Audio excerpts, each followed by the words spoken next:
So I'm back today. Obviously, you're seeing me 2 times in a row, spoiling you. Um, so let me get down to the nitty gritty about breastfeeding twins. I did it. I did it for an entire month. I did it for 4 weeks straight. And it was the most trying thing I could have ever done. Um, foregoing the sleep, the diapers, this, that, the other thing. The breastfeeding of twins was the hardest thing I've ever had to do so far. So, I gave birth to my twins, Logan and Quinn, at 34 weeks. And what I was told and what I didn't even know by the lactation consultant in the hospital was that more and more ladies that are giving birth to that have been treated with infertility processes through either IVF or IUI, and they basically, she says that more and more are coming in and more are having issues with breastfeeding. Hello. I don't know what she said the reason was, but she's saying that more and more that are coming in are having issues with breastfeeding. Obviously the whole, they're early, they're 34 weeks. I had a C-section. My body wasn't, basically ready to kind of kick into gear, so I had to kind of force my body to do what it was naturally supposed to do, but in a couple more weeks. Yeah, so that was my first obstacle. In the hospital, both of the babies were on the CPAP machine, which basically means the tubes are in their nose. Just oxygen, basically. The tubes of oxygen were in their nose. For Quinn, she was being fed with a bottle, and Logan was being fed with a bottle as well.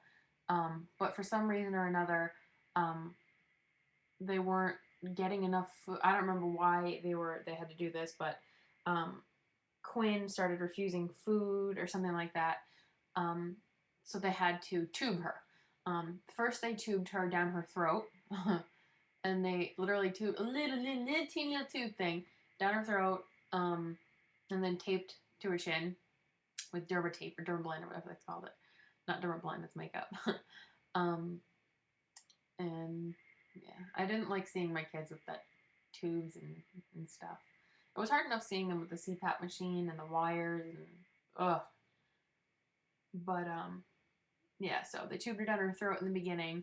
But she quickly basically showed them that she hated that. She actually ripped it out twice. So they put the tube down her nose and they kept it there for 2 days, I believe. They had to do the same thing to Logan towards the end of his stay because he started refusing food as well. So I couldn't breastfeed them, either of them. So I was pumping, and I was pumping from the day they were born for the whole month, obviously, but pumping and breastfeeding towards the later of the month. But I did finally get them. I got Logan to latch on pretty easily. He had a good latch. He was fine. I got him to latch on 2 days after birth. I was ready to go. I was ready to do it, but I had issues with my nipples. This is probably too much information for the web, but hell, my entire trying to conceive journey has been on here, so F it. Yeah, I've even shown you guys my cervical mucus, so I don't know why I'm so about nipples.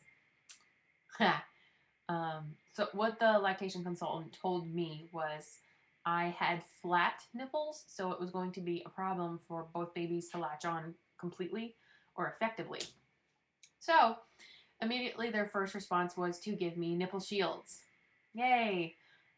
If you're given those, refuse them, because the nipple confusion from then on was irreversible, literally irreversible. And they said that, oh, the nipples, my physical nipples will, they'll go out and they'll be fine. Never did. Nope, never did. So yeah, I had used nipple shields, and they were the ones by Medela. They were nice, they were fine, they didn't hurt at all. but the nipple confusion from then on was just irreversible. Like I said, it was ridiculous. Um, so I was in the hospital. Now let me tell you, I'm in the hospital. I'm still recovering from a C-section, and I am exhausted, and I'm pumping and feeding the babies round the clock every 2-3 hours. Um, it's grueling, it's exhausting, and it sucked. It sucked so much. I was trying to heal myself, but also trying to nourish my children, which was so difficult. Um, so the schedule basically was they were feeding every 2.5-3 hours. So picture this: C-section. I'm already drugged up as well, so I have like Percocet or oxycodone in my system. So I'm sleepy, and I'm being forced to. Well, on my body is being forced to wake up, and being forced to produce the milk that it does not have at all. So the thing was, is like I really thought, I kind of took it for granted. I honestly thought that having twins, that I'd be like a friggin' milk factory. I was even looking up, should I need to donate milk? I was, looking to do that.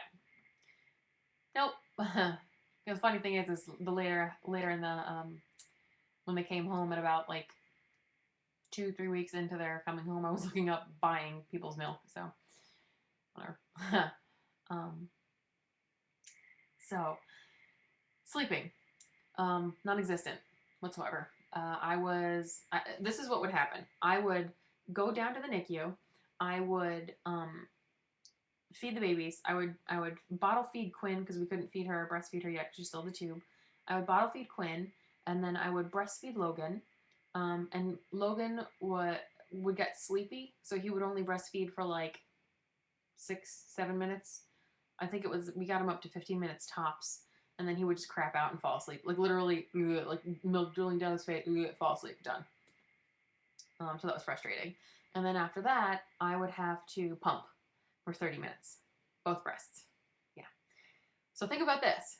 And then I would sleep, and I would do it again and again and again and again for 4 days in the NICU, getting shit for sleep on those horrible beds.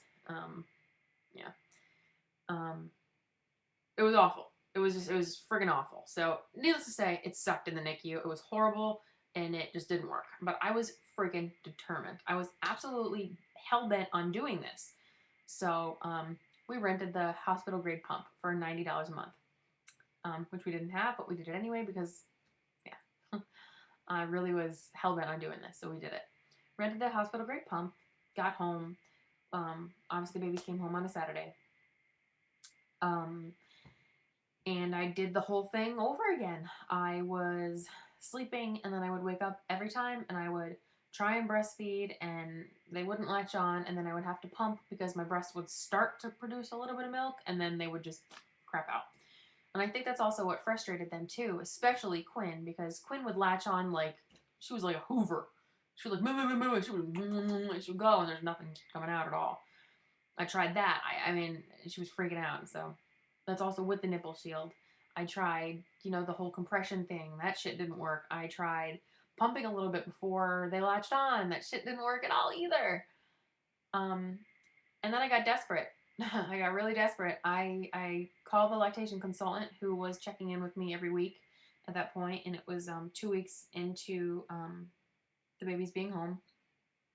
And she asked me how I was doing, and I said, horrible. I'm doing absolutely horrible. My milk is not coming in. It's been 2 weeks. I know that with C-sections, it could take a couple days, up to a week for your milk to come in, but it's been 14 days, and shit ain't coming in. What's going on? What should I do?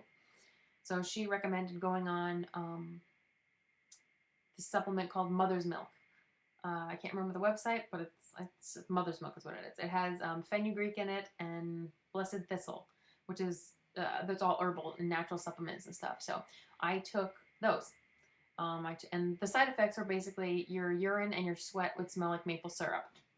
Whatever. I give you milk, you give me pancakes. Whatever. I don't care. I smell like pancakes. Whatever. So I took that for about a week, and they said you should see results 2 to 3 days into taking the mother's milk. No change. Not at all. Not even a little bit. other than the fact that I smelled my armpits and I wanted pancakes and French toast. That's the only change. So I stopped that. And then I basically was like, all right, let me just try this on my own again. So I did it for another week on my own again. And the whole, I mean, when I was pumping, I was getting, it depended. It really, really depended. If I just pumped solely, I would get 20, 30 mLs per breast. That's it for 30 minutes. That's all.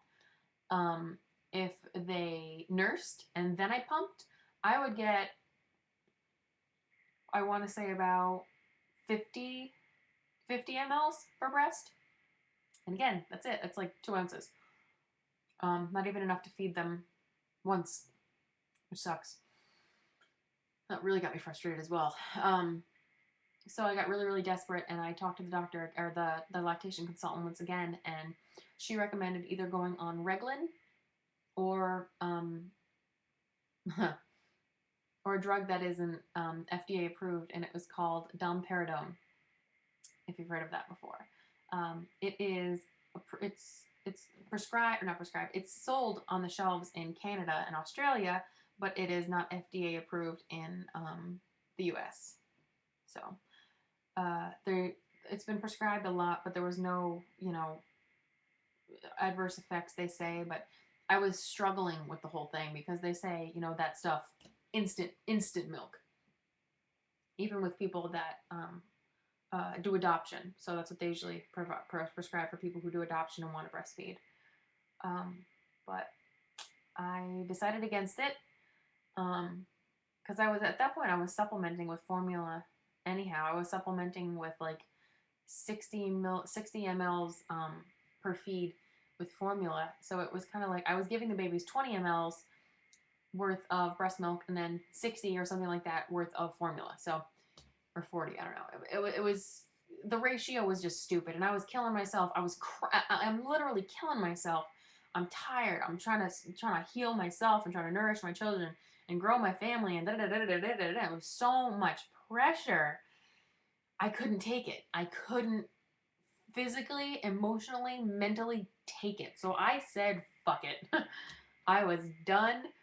I cried and cried and cried about it because I thought that was the one thing that I could do as a woman was feed my children. But I couldn't. And it took me a little while to kind of get over that. And as I talk about it now, it still kind of puts a little twinge in my heart. That was that one thing that I truly, truly thought that I was going to be able to do, was provide food for my babies. But again, my body was not going to let me do it. So I decided to say F it, and I am now formula feeding my children solely. They're growing absolutely fine. They're healthy, they're happy, and they're beautiful, and I love them. And I think that if anybody out there is having trouble with the breastfeeding thing and who has done it and who has tried every damn thing you can, formula isn't evil. It's fine. I literally thought that formula was like the devil, but it's not. It nourishes my children and it helps them grow just as well as my breast milk would have. But I wish I would have done it more, and I wish it would have worked, but it wasn't in the cards for us.